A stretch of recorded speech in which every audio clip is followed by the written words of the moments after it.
Amen. Amen. J'espère que c'est notre histoire, à chacun de nous. C'est cette histoire de notre rencontre avec Jésus. J'espère que c'est quelque chose que chacun de nous avons vécu, cette connexion avec Jésus, réalisant combien il nous aime, combien il est là avec nous, tout en étant conscient qu'il y en a un qui n'est pas toujours d'accord, qui essaie de nous détourner de lui, mais non, Jésus est là, fidèlement, il nous garde, alors que nous puissions nous réjouir d'être là ensemble. Je vous invite à ouvrir la parole de Dieu dans l'évangile de Marc, au chapitre 13. Nous lirons ensemble les versets 32 à 37.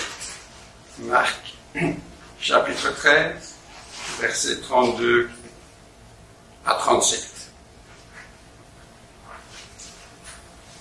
Quant au jour ou l'heure, personne ne sait quand cela se produira. Ni les anges du ciel, ni même le Fils. Seul le Père le sait. C'est Jésus qui parle, répondant à ses disciples, qui lui demandent quand sera son avènement. Et là, Jésus leur dit, voilà, personne ne sait, seul le Père le sait. Soyez vigilants, restez sur vos gardes, puisque vous ne savez pas quand viendra le moment. Les choses se passeront comme lorsqu'un homme quitte sa maison pour un long voyage, et on laisse la responsabilité à ses serviteurs en confiant à chacun sa tâche. Il commande au portier de veiller.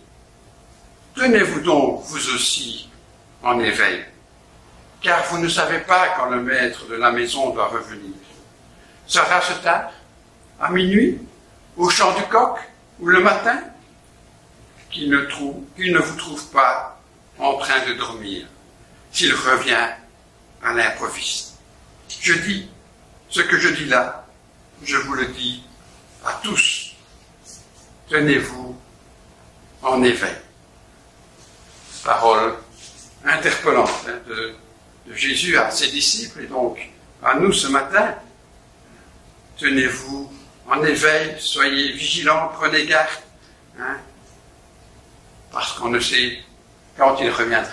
Il revient, il l'a promis, et ça, on y croit, et j'espère que c'est une assurance pour chacun de nous, et je me dis que j'aspire qu'il revienne, parce que dans ce monde où va de plus en plus les choses difficiles,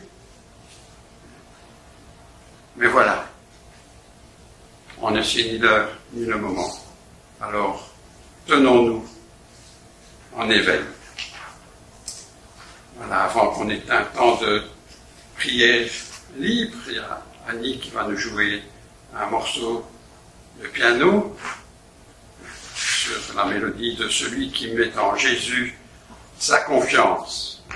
Et particulièrement la troisième strophe qui nous dit « Quand Satan veut te troubler, enlever ton espérance, ton passé te reprocher, que Dieu soit ton assurance. Par la foi, nous marcherons. Par la foi, nous triomphons. Par la foi, mon Rédempteur me rendra plus que vainqueur. » Voilà, on a cette conviction. Jésus est là, malgré les difficultés, malgré l'ennemi qui essaye, mais non, en Jésus, il y a le triomphe. Il a déjà vaincu à la croix et il veut nous entraîner dans sa victoire. Merci Annie et puis pleine liberté dans un temps de prière.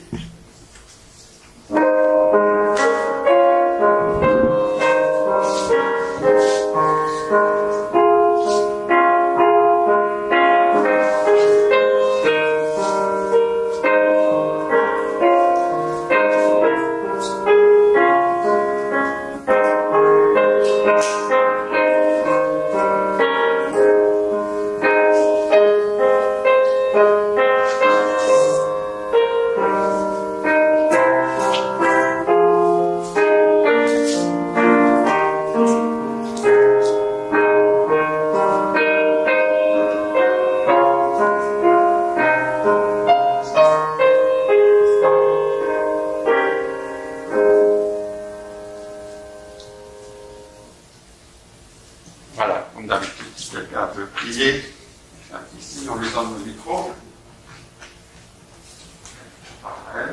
Seigneur, on voudrait te remettre ce matin le Burkina Faso qui a encore été touché cette semaine par l'attentat. Une attaque terroriste, Seigneur. Une fois de plus, nous te demandons de veiller sur nos frères burkinabés et ce grand pays qui est malheureusement depuis une bonne dizaine d'années maintenant à la proie d'islamistes et d'attaques diverses. On te remet aussi le Nigeria qui traverse le même problème. On a encore vu des enlèvements de lycéens. Je ne sais pas exactement dans quelle partie du pays, mais malheureusement on voit que ces actes odieux se multiplient. Et on se demande de détendre ta main et d'apaiser tous les cœurs meurtris. Et on confie Jésus-Christ. Amen.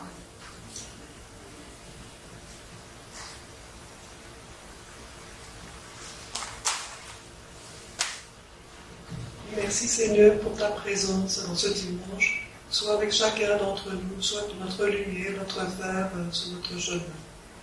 Bénis-nous chacun. Merci Seigneur pour toutes choses. Amen.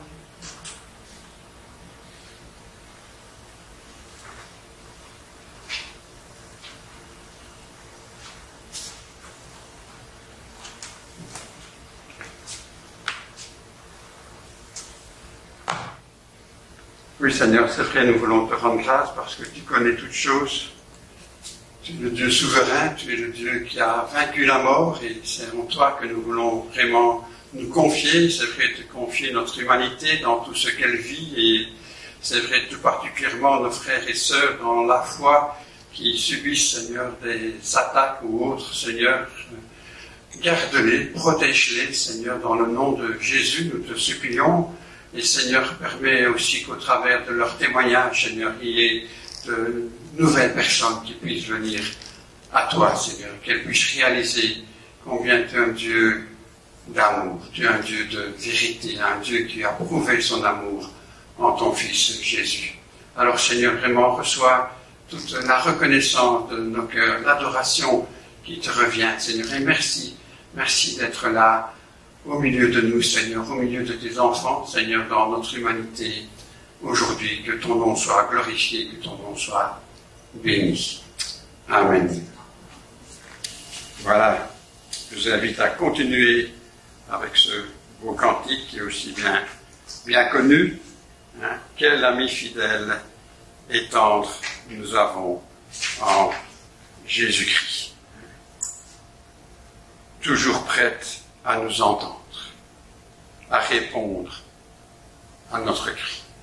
Il est là, hein, on peut lui dire, on peut lui exprimer nos soucis, nos tracas, nos craintes. Hein, on peut crier à Dieu. C'est vrai que ça avait été une fois une discussion que j'avais eue avec des membres de la communauté d'un poste. Mais oui, on peut crier à Jésus si on regarde David, on regarde d'autres psalmistes ou d'autres situations, ils ont crié à Jésus. Moïse a crié à Jésus, il a crié à Dieu pour viens à notre secours, délivre-nous, pardonne-nous. Donc on peut aussi exprimer de tout cœur ce qu'on vit au plus profond de nous, et si on doit le vivre en élevant la voix plus fort que d'habitude, il faut oser le faire, peut-être dans votre chambre ou dans la nature. Maintenant, si vous le faites dans la salle, voilà, on le sait, on peut aussi l'accepter, l'accueillir. Voilà, c'est important, important de pouvoir venir à Dieu. Alors, chantons ce beau cantique, et puis il y aura un temps de témoignage. Quel ami fidèle et tendre.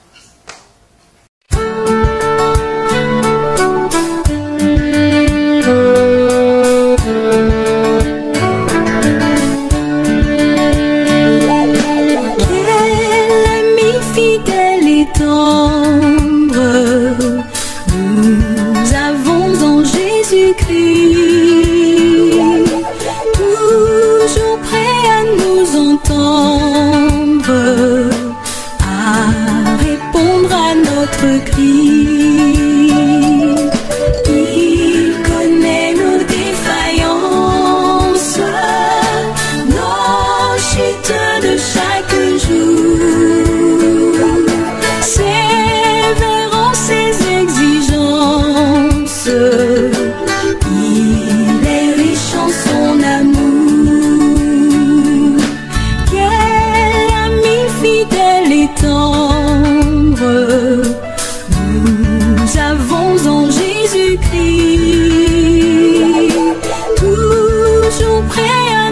comprendre quand nous sommes en souci.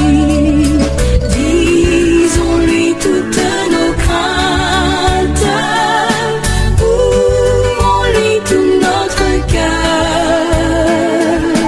Bientôt ces paroles saintes nous rendront le vrai bonheur. Quel ami fidèle et tendre nous avons en Jésus-Christ, toujours prêt à nous défendre quand nous presse l'ennemi. Il nous suit dans la mêlée, nous entoure de ses bras, et c'est lui qui tient l'épée, qui décide des combats. Quel ami fidèle et tendre nous avons en Jésus-Christ, toujours prêt à nous apprendre à vaincre en comptant sur lui. S'il nous voit vrais et sincères à chercher la sainteté, il écoute nos prières et nous met en liberté. Quel ami fidèle et tendre nous avons en Jésus-Christ. Bientôt il viendra nous prendre pour être au ciel avec lui. Suivons donc l'étroite voie en comptant sur son secours. Bientôt nous aurons la joie de vivre avec lui toujours. Voilà un temps de témoignage. Ah, je savais pas si on pouvait le dire. Mais oui, on peut venir là. Parce que du coup, ici, on prend le masque, non? Voilà. C'est beaucoup de ça choses. que tu as derrière le micro, tu vois. T'avais raison, parce que bon, vous savez que je suis professeure, donc bon, donc là, j'ai pas le droit d'enlever le masque. Donc c'est plutôt embêtant, mais bon, je viens pas ici pour parler de ma profession. Ça fait plus d'1 an que je suis plus venue ici. Je pensais pas revenir, pour être honnête avec vous. Et je pensais même pas parler, je pensais juste venir aujourd'hui et profiter du culte, parce que Dieu m'avait donné rendez-vous. Ça fait 1 an que je sais plus si je crois en Dieu, parce que j'ai beaucoup souffert. Et quand on parlait de crier à Dieu, ce matin j'avais envie de lui dire guéris-moi, parce que ça fait plus d'1 an que c'est difficile pour moi, mentalement et physiquement. Je suis très fatiguée. J'ai été en burn-out ici pour 2 semaines parce que je dormais 5 heures par nuit depuis Pâques, alors que je me sentais bien, alors que la psychologue et mon médecin m'avaient dit que j'avais pas besoin de continuer de l'avoir, que je pouvais arrêter les antidépresseurs, que j'ai jamais voulu prendre d'ailleurs, mais ça allait pas mieux. Donc il m'avait dit que j'étais guérie. Et depuis Pâques, je dors 5 ou 6 heures par semaine, alors que normalement j'en ai besoin de 8 ou 9. Donc je suis épuisée, forcément. Et donc le médecin m'a dit de prendre un temps de repos. Et ça fait quelques jours que je me suis dit que je viendrais bien dans une église, pas à l'Armée du Salut, mais que je trouverais une église qui me correspond mieux. Mais je pense à beaucoup de choses et puis ça m'est sorti de la tête. Et ce matin, alors que je déjeunais, j'ai vu le mail de Franck. Et en fait, j'ai mal compris le mail. Je pensais que c'était aujourd'hui qu'on disait au revoir aux Stanettes. Et je me suis dit, ah, mais j'ai envie de venir leur dire au revoir parce que je pense qu'ils ont fait vraiment un travail exceptionnel. Et même si j'ai pas forcément envie de revenir à l'Armée du Salut, j'ai envie de leur dire au revoir. Et après, en relisant le mail, je me suis rendu compte que c'était pas aujourd'hui. Mais je me suis dit, c'est pas grave, parce qu'en fait, Dieu m'avait donné rendez-vous, donc finalement, que ce soit ici ou ailleurs, autant que je vienne ici. Ici, c'est quand même mon poste que j'aime beaucoup. Et si je suis fâchée avec l'Armée du Salut, c'est pas avec ce poste ou les membres qui en font partie. Je suis fâchée avec les dirigeants de France et la Belgique. Je pense qu'ils ont manqué d'amour et de bienveillance à plusieurs égards. Alors que pour moi, la foi avant tout, c'est faire preuve d'amour et de bienveillance. Et j'étais très fâchée pour beaucoup de choses. Notamment, par exemple, le fait que l'adieu se fait à Paris, alors que leur travail s'était aussi en Belgique. Il y a plein de choses que je ne comprends pas et avec lesquelles je suis profondément fâchée. Et au lieu de me battre et de gaspiller mon énergie que je n'ai pas, j'ai préféré tout simplement partir. Mais aujourd'hui, j'avais rendez-vous avec Dieu. Il m'a donné rendez-vous et en fait, il m'a donné rendez-vous ici. Mais je ne le savais pas avant d'arriver ici. Et voilà, Franck parlait de crier à Dieu. Moi, je veux crier à Dieu pour qu'il me guérisse, en fait, tout simplement. Qu'il guérisse mes blessures. Qu'il guérisse l'abandon que j'ai ressenti quand ma maman a tenté de se suicider pour la première fois. Quand le mari de ma marraine s'est suicidé. Quand mon parrain a tenté de se suicider. J'ai vécu beaucoup d'abandon. Mais je ne savais pas que ça me touchait à ce point-là. Je ne savais pas que ça me faisait mal à ce point-là parce que je ne pensais même pas à cette douleur. Parce qu'il fallait s'occuper de mes sœurs. De Siloué qui était toute petite, qui avait perdu sa maman. Parce que ma mère était toujours là. Mais que physiquement. À la maison, on ne devait pas faire de bruit. Parce que le bruit, ça la dérangeait. On nous avait dit que c'était de notre faute. Si elle en était arrivée là, parce qu'on était trop bruyants et qu'on se disputait trop. Et après, on nous a dit que c'était pas vrai. Mais c'est quelque chose que j'ai jamais oublié. J'ai déjà entendu une conversation entre ma mère et mon père où il lui demandait s'il nous aimait toujours ses enfants. Et elle ne pouvait pas répondre. J'aurais voulu jamais entendre cette conversation, mais j'étais là en train d'essayer de dormir parce que j'étais tellement fatiguée. Une fatigue que j'ai jamais comprise. J'ai entendu ma grande sœur dire je préférais encore qu'elle meure. Parce que ce serait tellement plus facile. Au moins, on n'attendrait pas qu'elle revienne. Parce qu'elle ne reviendra pas. Ça fait plus de 11 ans que j'ai perdu ma maman. Mais elle commence à revenir. Et ça, je suis très heureuse. Elle commence à revenir. Ça commence à aller mieux. Et ça, c'est une bonne chose. Elle commence à être plus en forme. Elle commence à refaire des blagues. Elle commence à être à nouveau une maman. Et entre-temps, j'ai découvert plein de gens. Céline, c'est devenue ma grande sœur, mais aussi comme une maman. J'ai rencontré des gens qui ont été comme des mamans, ou comme des papas, parce que mon père, je l'aime beaucoup, mais comme chaque personne, il a ses qualités et ses défauts. Et ses défauts, on les voit. Il y a des gens chez qui c'est caché. Lui, on les voit. Et on voit aussi ses qualités. Et j'ai découvert beaucoup de mamans, beaucoup de papas qui m'ont aidée. Parce que parfois, nos pères ou mères biologiques ne peuvent pas le faire.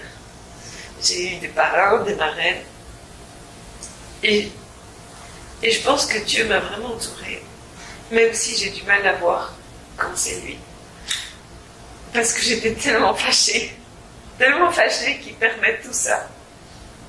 Tellement fâchée qu'il laisse mourir les bébés qu'Hermilie avait dans son ventre. Que je ne comprends toujours pas pourquoi il a permis ça. Tellement fâchée qu'il permette à des gens bien de souffrir comme ça. Pour moi, je ne comprends pas que les gens bien souffrent des choses comme ça. Je ne comprends pas. Et je suis fâchée contre Dieu pour ça. Mais je pense que malgré cette colère, malgré ces incompréhensions, il est là. Et il sait toutes choses. Moi, je ne sais pas, mais j'aimerais bien savoir. Parce que je ne comprends pas. Et j'ai besoin de comprendre. Parce que quand je ne comprends pas, après, je me fâche. Et je ne parle plus. Et c'est ça que j'ai fait à Dieu pendant plus d'1 an. Je ne lui parlais plus. Parce que je ne comprenais pas. Et je ne comprends toujours pas. Mais je pense quand même qu'il est là.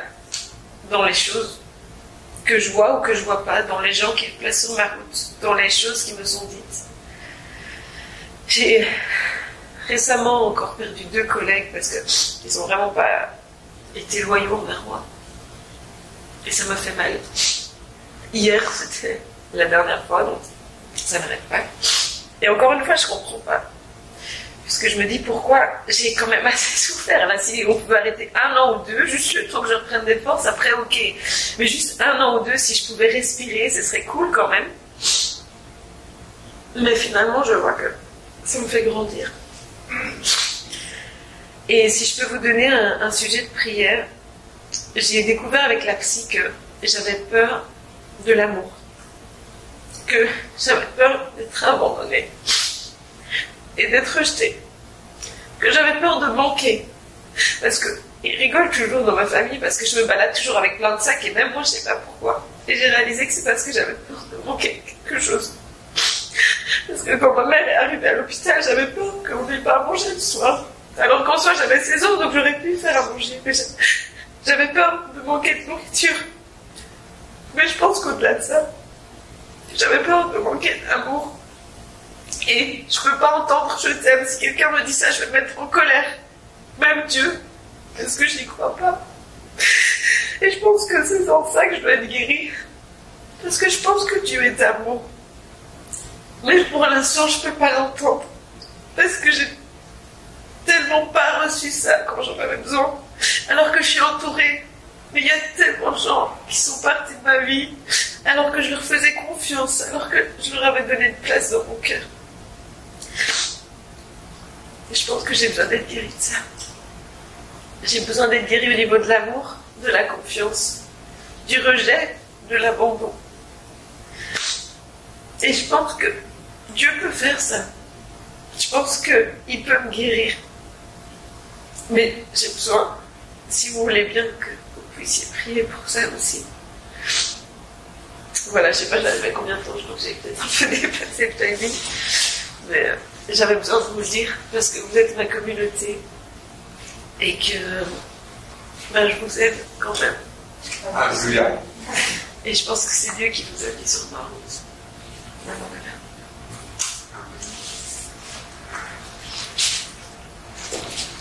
Pas trop vite. Ah oui, mais j'ai plein d'un mouchoir en fait. Ah, je vais être le mouchoir de secours. Voilà, je te remercie parce que tu n'as pas crié aussi fort que j'avais peur. Mais je te remercie parce que ça fait un grand cri à Dieu.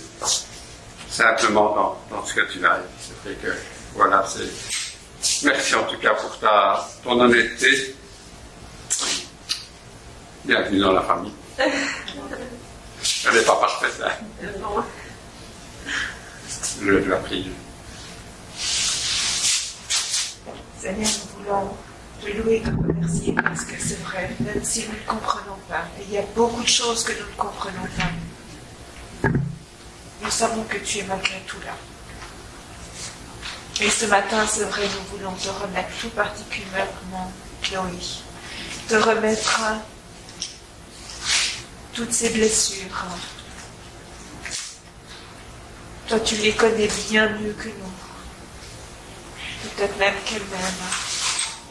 Et nous voulons vraiment te demander que tu puisses, petit à petit, soulager, apaiser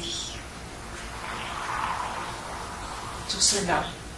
Merci parce que nous savons que c'est toi qui, malgré tout, pendant toute cette année, l'a entourée, l'a protégée, l'a dirigée.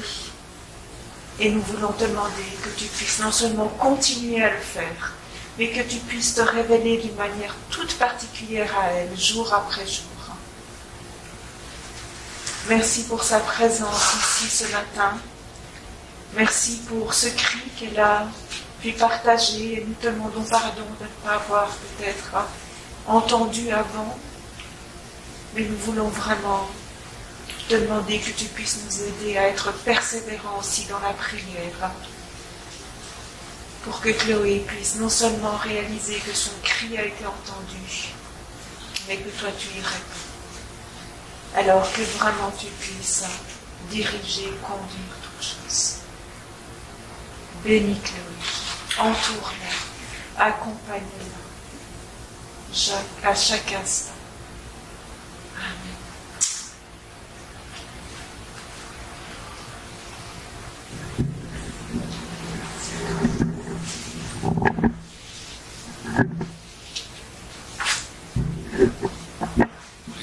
parole, il nous est dit, portez-vous les uns les autres, c'est-à-dire soutenez-vous les uns les autres, encouragez-vous les uns les autres. Et voilà, on voit ici, parce que Chloé nous a partagé l'importance de se soutenir, de persévérer, de continuer. C'est vrai que, je ne sais pas, depuis un an, je crois que j'ai peut-être envoyé 3-4 messages à Chloé.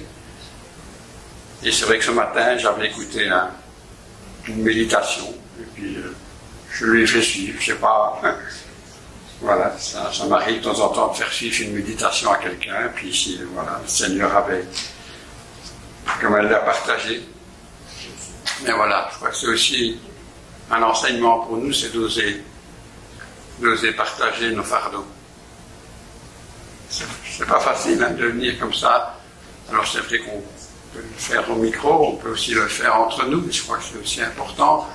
C'est pas spécialement, mais c'est vrai que, voilà, c'est vrai que la semaine passée, là, j'avais aussi partagé un peu ma fatigue, et c'est vrai que quand Linda nous a dit au revoir, elle a dit, t'es fatigué, je vais prier pour toi. C'est vrai que rien que ces paroles qu'elle m'a adressées ont été pour moi un réconfort. Et je sais que vous priez pour moi, mais je crois que c'est ça, c'est aussi oser aussi dire, voilà, c'est difficile, j'ai un moment de vide, un moment de creux, c'est humain, mais c'est là que Dieu a créé l'Église. Et c'est là que, voilà, c'est parfois difficile à entendre, à supporter, mais c'est là le lieu d'apprentissage pour moi que Dieu nous donne, c'est la communauté, c'est les frères et sœurs dans la foi. On peut rendre gloire à Dieu. Merci Seigneur. Et c'est vrai pour lui rendre gloire, mais c'est bien de le faire par le chant. Il y a ce beau cantique qui nous dit gloire à Dieu. Gloire à Dieu le Père, à Jésus mon frère, à l'Esprit de vie. Louange au Dieu très saint.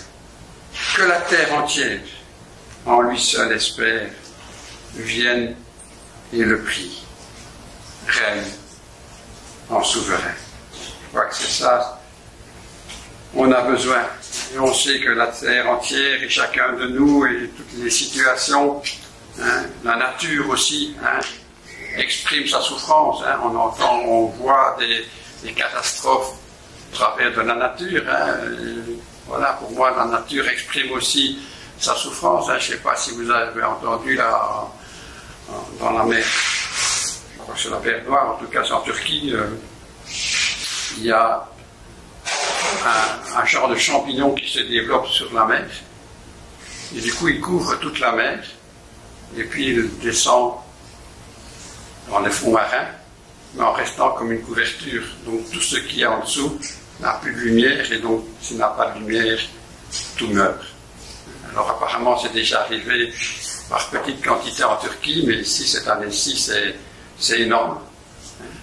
Et tout cela parce que c'est la pollution, en fait, qui a apparemment créé ce champignon, et la nature, évidemment, a réagi.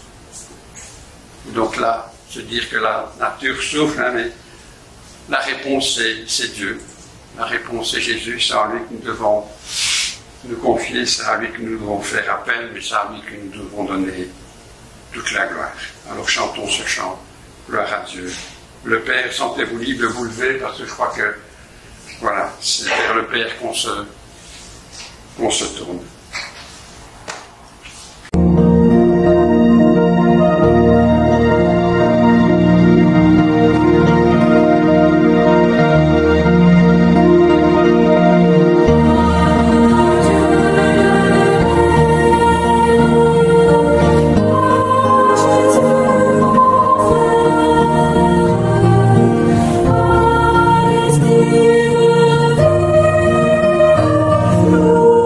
Louange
gloire à Dieu, le Père.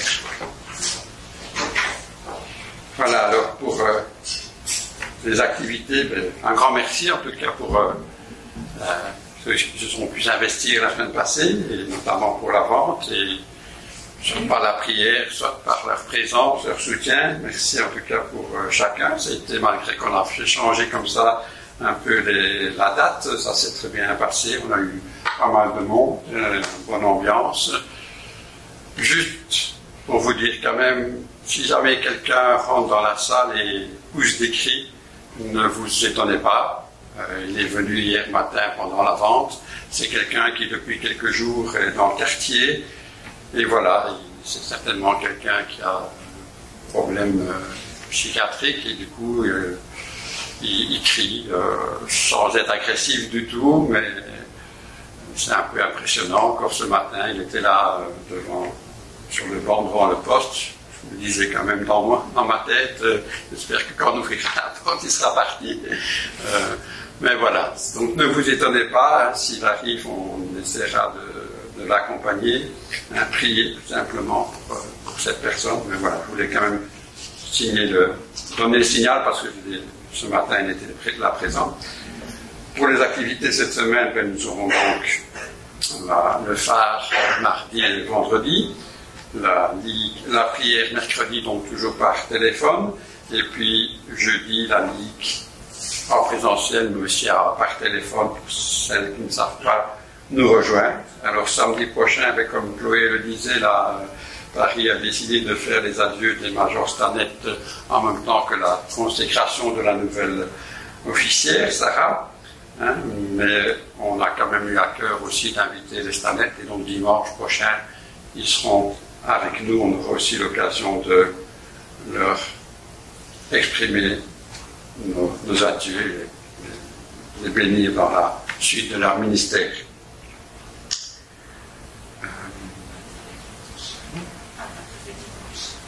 Donc à partir de dimanche, vous n'êtes quand même plus tenu de prévenir si vous devez venir. On pourra quand même être plus nombreux dans la salle. Hein. On devrait pouvoir être 30-35, donc je crois que à moins que tout d'un coup il y ait un réveil et que mais voilà, on peut espérer. Hein. Maintenant, dimanche prochain, il y aura le culte comme ça. Il y aura aussi la jeune armée qui va reprendre. Hein. Et donc on veut se réjouir pour tous ces moments. Là, c'est important, et c'est vrai que les enfants sont aussi impatients. Hein? Ils posent des questions. Donc c'est bien, c'est une bonne chose. Merci Seigneur.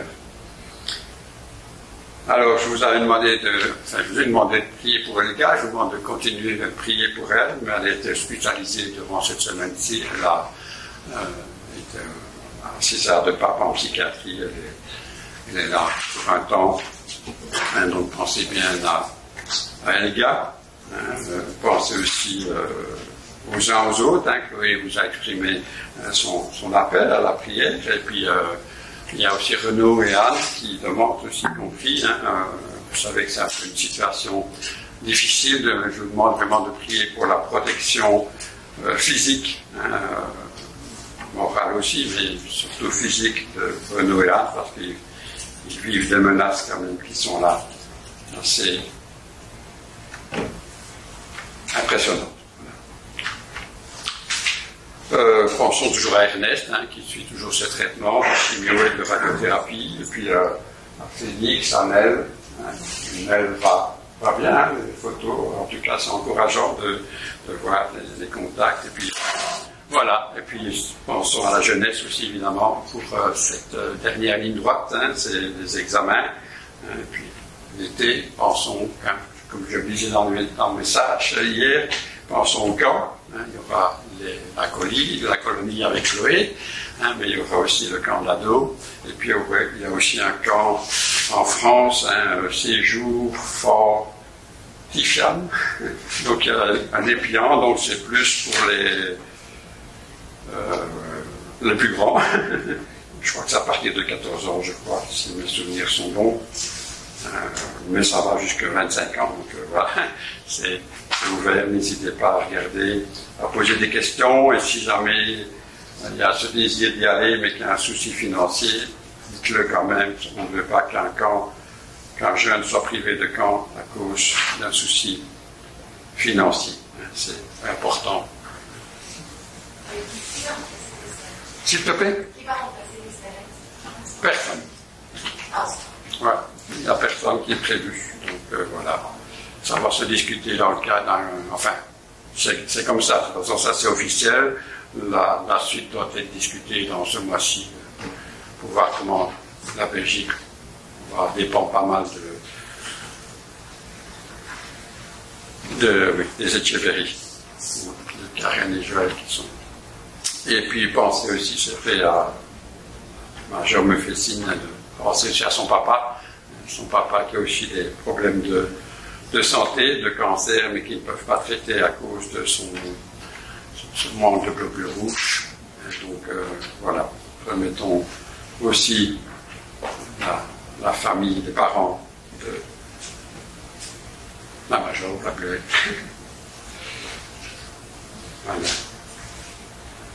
Voilà, je crois que j'ai fait un peu le tour des annonces.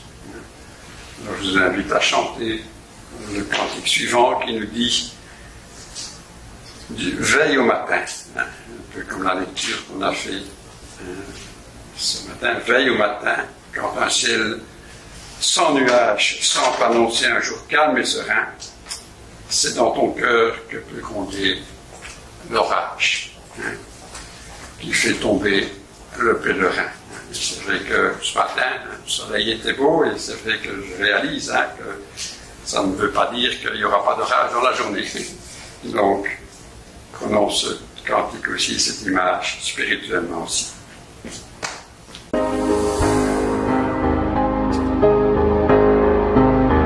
Veille au matin, quand un ciel sans nuages semble annoncer un jour calme et serein, c'est dans ton cœur que peut gronder l'orage qui fait tomber le pèlerin. Veille au matin, veille le soir, veille et prie toujours.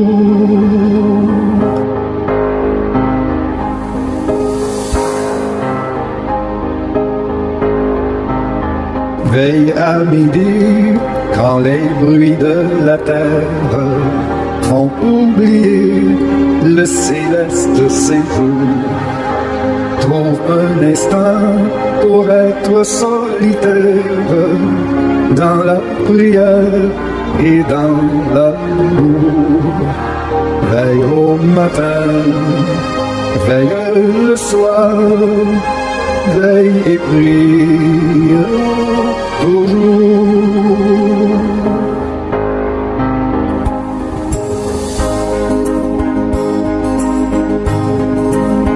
Veille le soir, quand se fait le silence, pense au bienfait de ton céleste ami.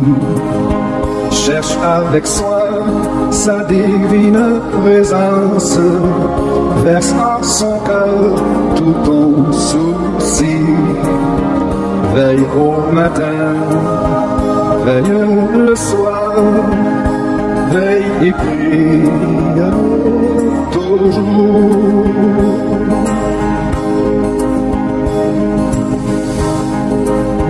Veille toujours, en tout lieu, à toute heure, car l'ennemi te guette à chaque instant pour se glisser dans la sainte demeure où doit régner le Tout-Puissant.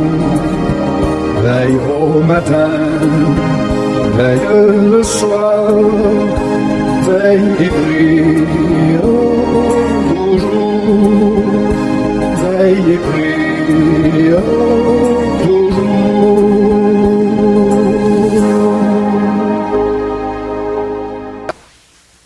Voilà, je crois que les cantiques, la lecture nous font réfléchir à cette parole de Jésus. Cette parole de chant, veille au matin, parce qu'il y a quelqu'un qui est là, qui rôde toujours, qui veut nous séparer. Le diable se rendait au culte. Il était en avance. Où vas-tu par là, lui demande-t-on. Au temple, au poste de l'armée du salut, où j'ai beaucoup à faire. Pourquoi n'irais-je pas me défendre là où l'on m'attaque? Te défendre? Comment t'y prends-tu pour te défendre dans une église où tout le monde est contre toi? Pauvre novice, j'ai 1000 moyens pour réussir. Et écoute-moi bien. Dès le matin, par exemple, je m'arrange pour qu'il arrive un imprévu. Oh, pas grand-chose, une petite migraine, un petit rhume, qu'on décidera de tuer en restant bien tranquillement au chaud, ou des invités qui s'annoncent pour midi. Je me suis aperçu qu'il y avait quelque chose de plus facile encore. Un lacet qui casse juste au moment de partir, un bouton qui manque, le lait du petit déjeuner qui se renverse, le chat qui est malade, les lunettes ou les clés qu'on ne trouve plus, les enfants qui traînent, la voiture qui ne veut pas démarrer. Ça y est, on n'ira pas au culte. Et même s'ils y vont dans ces conditions, je suis bien tranquille. Ils seront dans une telle humeur qu'ils n'en profiteront pas du tout. Dans l'Église, je fais en sorte que le moment de recueillement qui précède le culte soit impossible. Et c'est très facile. Tiens, par exemple, il suffit que 2 ou 3 personnes bavardent dans l'entrée ou dans le fond de l'église, ou mieux dans l'auditoire, pour que l'ensemble n'arrive pas à se recueillir et à prier. Je m'arrange aussi à faire arriver le plus de monde possible en retard. Et j'en tire ainsi un double profit. D'abord, ces gens-là ont manqué tout le début du culte, et ensuite, ils ont distrait et dérangé les autres pendant les 15 premières minutes du culte. C'est toujours ça de gagner, non? Un enfant qui pleure, un parapluie qui tombe, si l'on ferme une porte un peu bruyamment, ou tout autre bruit de chaise, suffisent habituellement à faire tourner la tête à une bonne partie de l'auditoire. Il y a ceux qui me prennent au dépourvu et qui entrent dans ce lieu pour la première fois. Comme je désire qu'ils ne reviennent pas, tu penses bien que j'ai mis au point un dispositif de contre-attaque. Personne ne leur donne un cantique, personne ne les salue ni à l'entrée ni à la sortie. J'ai remarqué que cela suffisait pour qu'on ne les revoie plus. Il faut que je dise aussi que je vais occuper de suite les dernières places aux premiers arrivés, afin que les retardataires soient forcés de rester debout au fond, ou bien de traverser tout le temps pour venir s'asseoir devant. Là encore, c'est pour moi un grand profit. L'assistance est complètement distraite, ils ne n'occupent plus rien du culte, le pasteur s'embrouille, et eux-mêmes, pour éviter cet inconvénient de déranger, ne reviennent pas les fois où je peux les faire arriver en retard par un autre imprévu de dernière minute, comme je l'ai expliqué tout à l'heure. Je leur escamote ainsi 2 ou 3 cultes par mois. Comme tu le vois, j'ai 1000 tours dans mon sac, il suffit d'avoir un peu de patience, et j'en ai plus qui n'en ont eux-mêmes. Tiens, par exemple, un jeune plein d'enthousiasme, ça me fait du mal sur le moment, mais qu'il se marie, alors on ne le verra pratiquement plus. Je l'engage dans des projets, voitures, appartements, maisons, et son enthousiasme se ralentit. Fini les beaux cantiques, les prières et la lecture de la Bible. Et puis, si tu pouvais lire dans tous les cœurs pendant les chants, le sermon ou la prière, qui pense à son commerce, à sa promenade, à son repas de midi, à son repassage, à son bricolage à la maison, j'en ai des pensées à leur glisser dans la tête, et ils les accueillent tellement facilement que plusieurs sont présents de corps, mais complètement absents par la pensée. Et puis, je n'en finirai pas s'il fallait tout te dire. Je m'arrange pour que certains ne se pardonnent pas, ne s'entendent pas entre eux, et s'assoient loin les uns des autres en pensant à leur rancune. Alors tu vois que j'ai bien raison d'aller au culte et que j'y fais des brillantes affaires. Dans les lieux de plaisir, mes affaires se font toutes seules et j'ai moins besoin d'y concentrer mon attention. Mais autant, c'est autre chose. Il faut que je m'y rende, si possible, avant tout le monde. Moralité, le diable va parfois aussi au culte de l'armée du singe. Voilà. Annie va nous jouer un petit morceau avant que la majeure nous partage une méditation.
car Seigneur, je ne suis pas seule.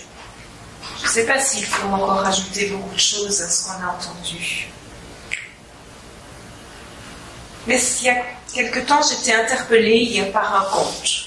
Le conte que vous connaissez peut-être, du loup et des 7 chevrons.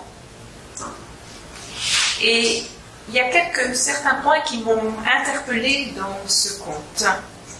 C'est une histoire qui nous raconte une maman chèvre qui doit partir, quitter sa maison pour aller chercher de la nourriture et qui avertit ses 7 chevreaux, n'ouvrez surtout pas au loup. Attention, c'est un rusé qui n'hésitera pas à se déguiser pour vous tromper. Mais sa voix est rauque, ses pattes sont noires, et si vous êtes vigilant, vous le reconnaîtrez. Et comme elle l'avait prévu, tout de suite après son départ, le loup vient frapper à la porte en se faisant passer pour la maman chèvre. Mais les chevreaux réalisent que la voix n'est pas celle de leur mère, et ils me disent, tu n'es pas notre mère, ta voix est rauque. Le loup va chercher un moyen pour adoucir sa voix, il revient, et là les chevreaux lui disent, non, non, tu n'es pas notre mère, tes pattes sont noires, celles de notre maman sont blanches. Donc, le loup va chercher moyen de blanchir ses pattes avant de revenir. Et là, les chevreaux, entendant la voix douce, voyant des pattes blanches, disent, eh bien c'est notre mère. Ils ouvrent leur porte pour leur plus grand malheur. Et vous connaissez ou vous devinez la suite, le loup ne va pas se priver pour manger les chevreaux. Mais vous vous demandez peut-être pourquoi je vous partage un conte ce matin. Je vous disais que mon attention avait été retenue par quelques points de cette histoire. J'en relèverai 5, on pourrait en relever plus. La chèvre connaissait la ruse du loup et elle va avertir ses petits des dangers que celui-ci peut représenter pour eux. Le deuxième point, les chevreaux ont été attentifs à ce que leur disait leur maman et ils ont promis de ne pas ouvrir à quelqu'un d'autre qu'à eux-mêmes. Ils connaissaient sa voix et ils savaient reconnaître sa voix. Le troisième point, c'est lorsque le loup se présente les 2 premières fois, les chevreaux se sont souvenus des recommandations de leur mère, des indications qu'elle leur avait données, et ils ont reconnu le loup. Mais un point important, c'est que le loup désirait vivement manger les chevreaux, et il va persévérer, insister, jusqu'au moment où il va parvenir. Et lorsque le loup se présente à la porte, après avoir déguisé sa voix, blanchi ses pattes, les chevreaux ne vont plus reconnaître les signes extérieurs auxquels ils devaient prendre garde, et ils s'ouvrent la porte.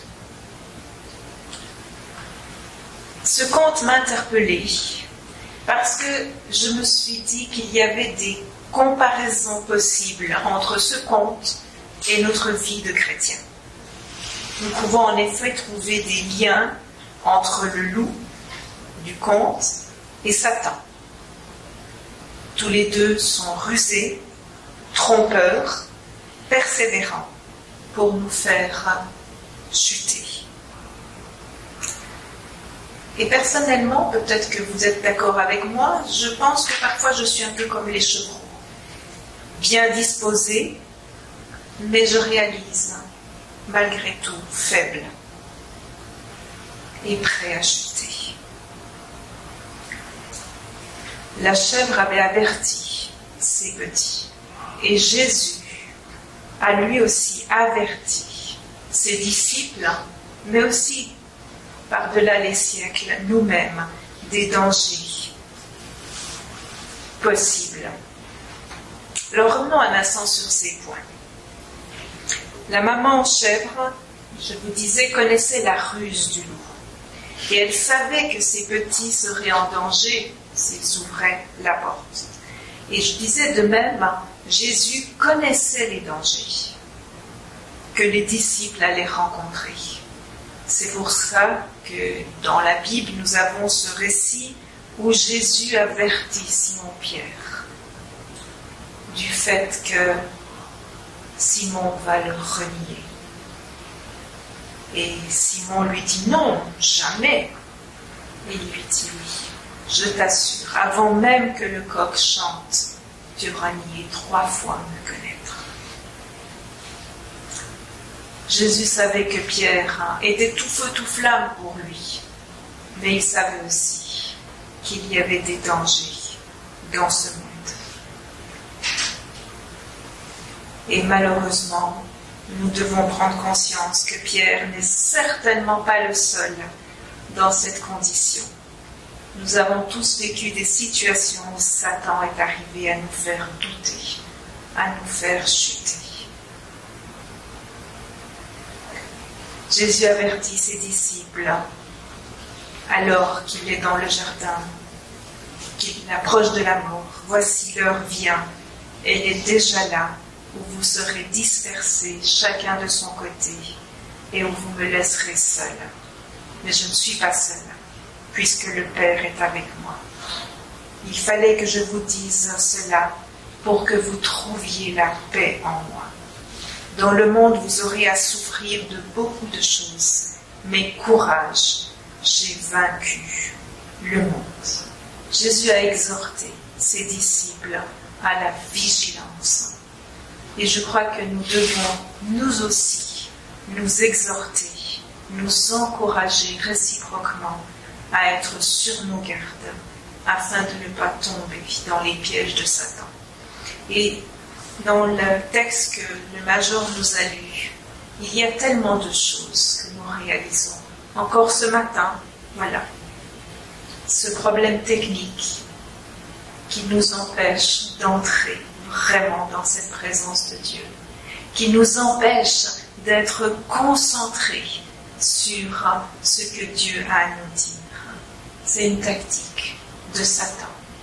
C'est une tactique pour qu'on soit à côté du plan que Dieu a pour nous. Il y a quelques années, on nous a parlé d'un serviteur de Dieu qui avait eu un ministère extrêmement riche pour le Seigneur. Il avait fondé des églises et puis il s'est écarté. Et les membres de son église ont découvert qu'il leur avait menti sur beaucoup de points au niveau de sa vie familiale, au niveau de sa santé. Il avait dissimulé une vie cachée. Et vous pensez bien que les membres de la communauté ont été durement ébranlés.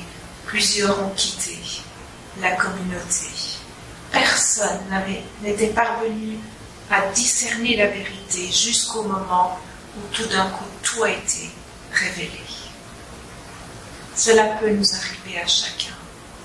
Et Jésus nous avertit, soyez vigilants. Mais il nous demande aussi de nous exhorter, de nous encourager. Il nous demande de peut-être nous dire les uns les autres, attention, là c'est dangereux. Le deuxième point que je voulais relever, c'est donc les chevreaux connaissaient bien la voix de leur mère, ainsi que ses pattes blanches. Pourquoi ? Eh bien parce qu'ils avaient passé beaucoup de temps avec elle. Et je pense que c'est quelque chose qui est important pour nous aussi, de passer du temps avec le Seigneur. Plus nous passerons du temps à écouter ce qu'il nous dit, plus nous connaîtrons sa voix. Les chevreaux avaient promis d'être vigilants.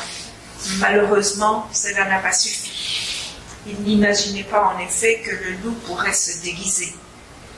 Leur vigilance s'est relâchée après les 2 premiers passages du loup, mais surtout après le fait qu'il ait changé sa voix, blanchi ses pattes, après qu'il se soit dissimulé. Et Pierre a dû faire cette douloureuse expérience lorsqu'il a renié le Seigneur. Et plus tard, il va dire cela dans sa première lettre.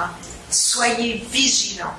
Votre adversaire, le diable, rôde autour de vous comme un lion rugissant, qui cherche quelqu'un à dévorer. Résistez-lui en demeurant ferme dans votre foi, car vous savez que vos frères et sœurs, dispersés à travers le monde, connaissent les mêmes souffrances. Pierre compare le diable à un lion qui attend le moment pour dévorer sa proie. Il attend que la garde baisse, que la proie ne soit plus sur la défensive. Dans le jardin de Gethsémane, Jésus avait averti ses disciples que leur bonne disposition, leur désir d'aller jusqu'au bout ne suffisait pas. Et il leur a dit ceci alors qu'il est sur le point d'être arrêté: veillez et priez pour ne pas céder à la tentation.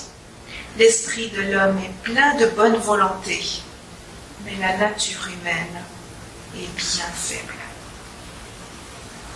Il est important de réaliser que lorsque Jésus a été tenté, puisqu'il a été lui-même tenté par Satan, il n'a pas cherché à se défendre, mais il a utilisé la parole de Dieu pour répondre au diable. Donc écouter, apprendre à connaître la parole nous permettra jour après jour de mieux discerner Dieu dans notre vie. Notre nature humaine est bien faible. Et seuls, nous ne parviendrons jamais à faire face aux attaques sournoises du diable. Mais le Seigneur est là. Et il reste à nos côtés, à chaque instant.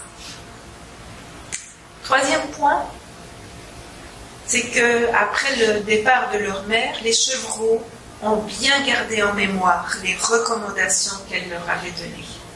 Ils ont été attentifs et ils ont reconnu le loup lorsqu'il s'est présenté. Et parfois, c'est vrai que lorsque nous avons vécu un moment fort avec le Seigneur, nous avons eu un culte béni, ou bien nous avons eu des moments extraordinaires, on est plein de foi, on est plein d'amour et on est vigilant. Et puis, malheureusement, notre vigilance peut diminuer. Tant que les chevreaux ont été vigilants, le loup n'a pas pu entrer.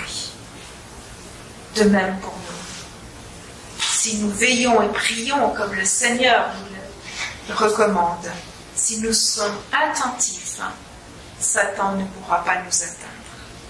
Malheureusement, les choses de la vie, et on l'a entendu dans le texte, mais je pense que ça peut être évoqué pour vous d'autres choses. Les choses de la vie créent souvent comme un bruit de fond qui vient nous empêcher d'entendre clairement les mises en garde de Dieu. Aujourd'hui, de nombreuses voix se font entendre autour de nous.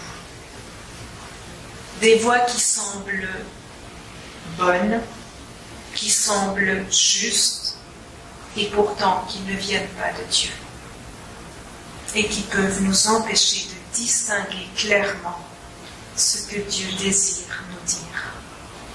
L'apôtre Paul a écrit à Timothée: toute écriture est inspirée de Dieu, utile pour enseigner, pour convaincre, pour corriger, pour instruire dans la justice, afin que l'homme de Dieu soit accompli et propre à toute bonne œuvre.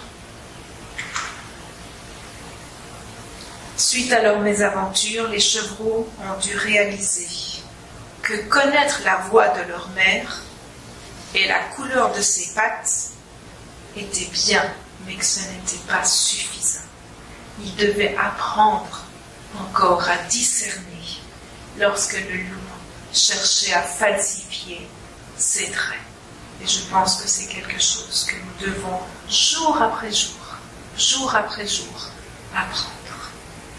prendre conscience de tous ces bruits, de toutes ces voix qui sont là et qui cherchent à nous détourner. Quatrième point, je vous disais que j'étais interpellée par la persévérance du loup. Il aurait pu se dire, bon, tant pis, j'y arriverai pas. Non, il va réessayer. Et je pense que Satan est aussi quelqu'un qui persévère, qui insiste.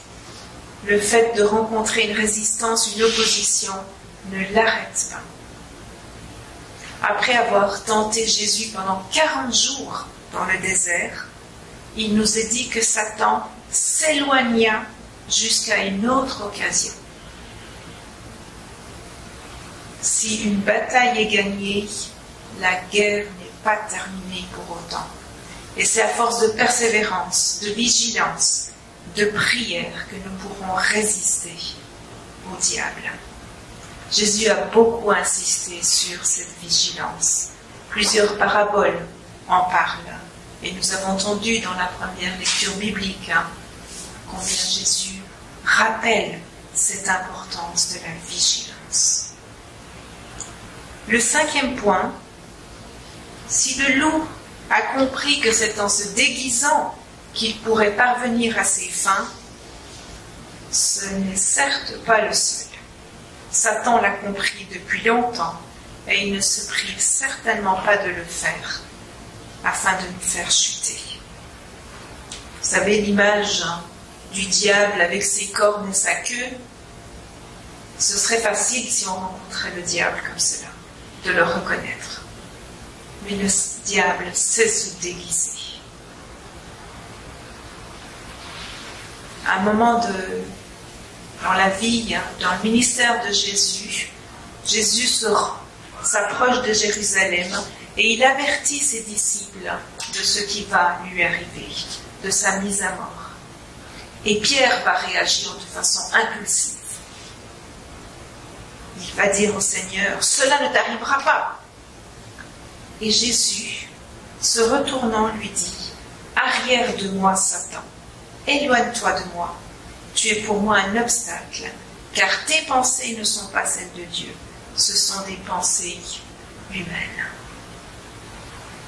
Satan, dans cette condition, dans ce moment-là, a utilisé Pierre pour essayer de faire chuter Jésus. Mais le Seigneur parvient à mettre à jour cette attaque. Et si ça s'est passé il y a 2000 ans ainsi, aujourd'hui, Satan ne se prive pas pour le faire encore. Paul écrit aux Corinthiens que Satan se déguise en ange de lumière. Et l'apôtre Paul va ajouter que ce n'est pas surprenant que ses agents se déguisent en serviteurs de ce qui est juste.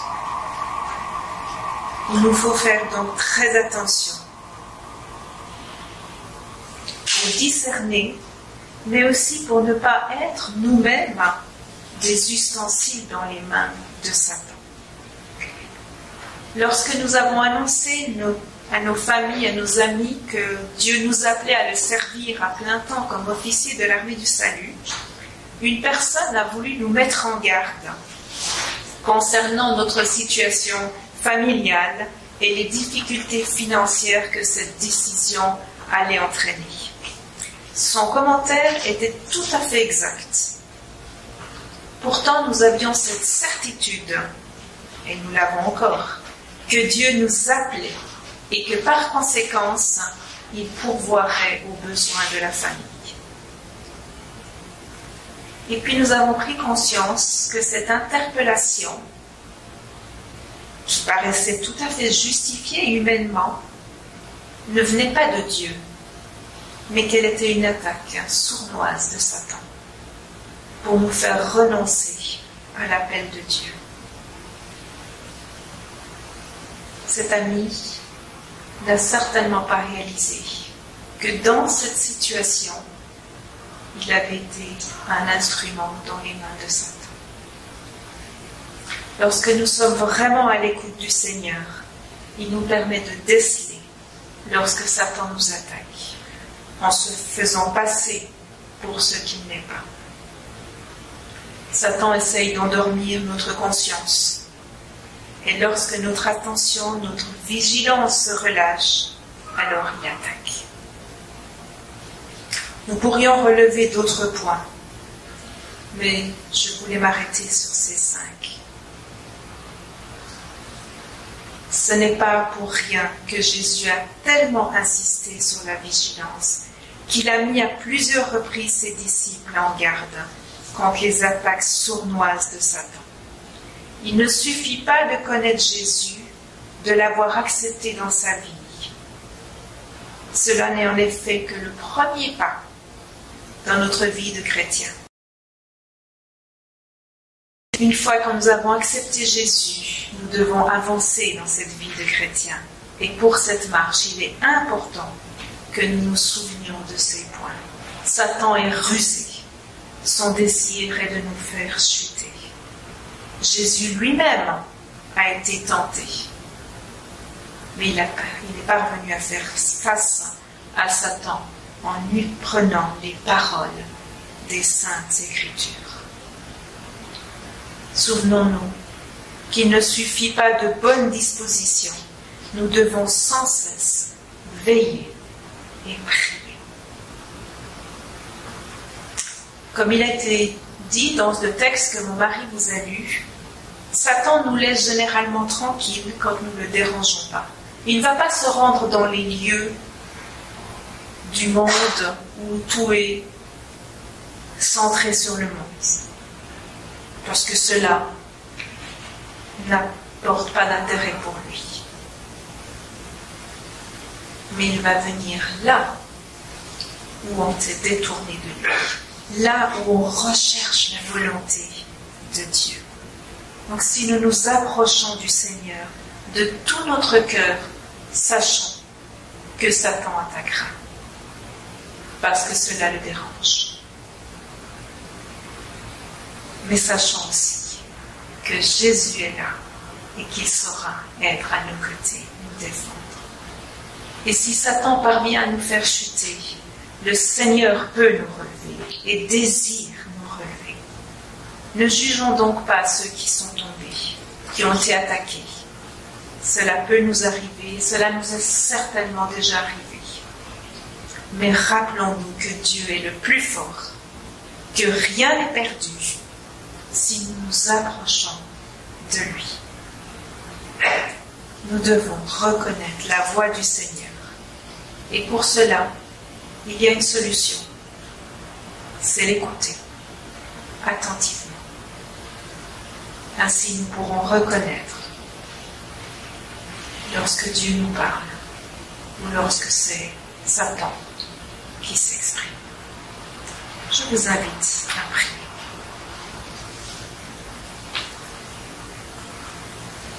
Seigneur, merci pour tous ces passages de la parole où tu nous exhortes à veiller, à prier, à être vigilants. Merci de nous avertir que Satan est là, rusé, trompeur, qui aime se déguiser en ange de lumière, en messager de vérité, alors qu'il ne l'est pas. Seigneur, tu nous l'as dit dans ta parole, tout cela, mais aide-nous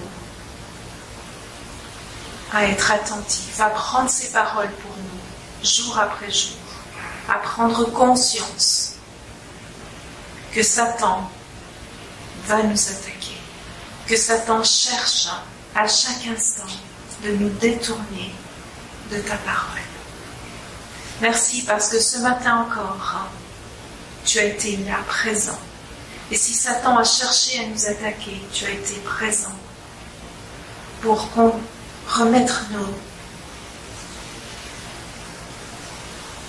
te remettre au centre dans nos pensées, dans notre attention. Que vraiment nous puissions, jour après jour, nous concentrer sur toi, sur ta parole, sur ce que tu nous dis. Merci pour ce privilège de pouvoir compter sur toi.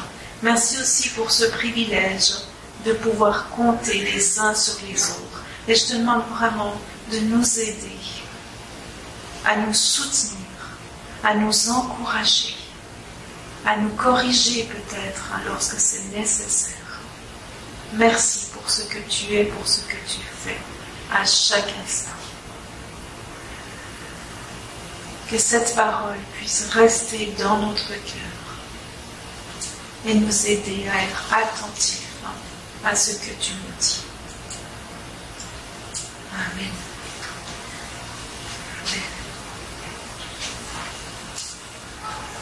Je vous invite à terminer ce culte avec cette prière. Ô Père céleste Père, que ton nom soit loué. Tiré de la comédie musicale Spirit. Alors c'est peut-être pas connu pour certains, mais les paroles sont les paroles de la prière que Jésus a enseignée. Des paroles aussi qui nous invitent à prendre conscience que nous sommes les enfants de Dieu, que nous sommes ses fils, ses filles, et qu'il désire notre présence auprès de lui à chaque instant.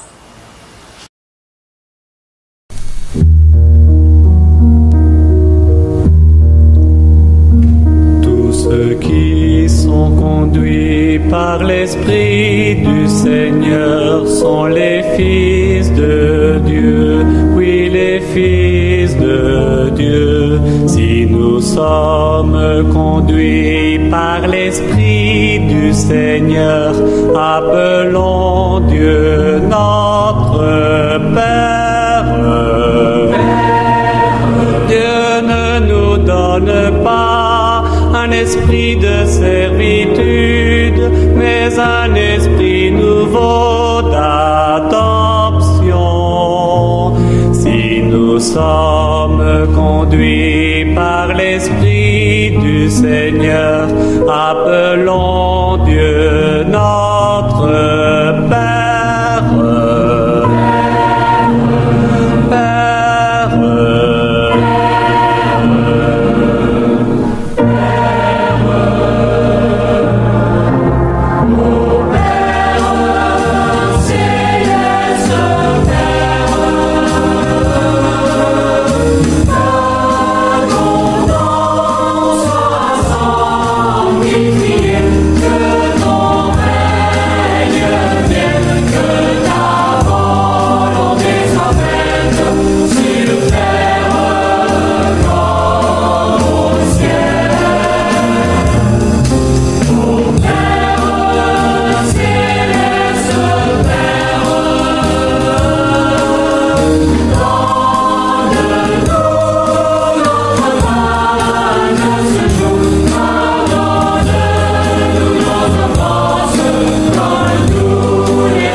invite à vous lever pour la bénédiction.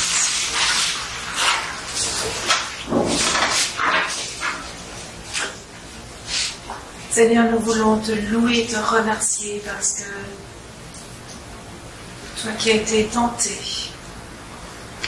lors de ta vie ici-bas, Tu connais toutes les fois où Satan cherche à nous faire chuter. Toutes les fois où Satan est parvenu peut-être à nous faire chuter. Mais tu as promis que tu étais, que tu resterais toujours à nos côtés. Et c'est avec cette certitude que nous voulons vivre cette semaine, que tu es là, à nos côtés, pour nous donner ta paix, pour nous donner ta joie, pour nous entourer de ton amour. Alors allez, dans la joie, dans la paix, dans l'amour du Seigneur, qui est celui qui veut nous délivrer, nous accompagner et nous permettre de faire face à ces attaques de Satan. Que le Seigneur vous accompagne et vous guide jour après jour. Amen.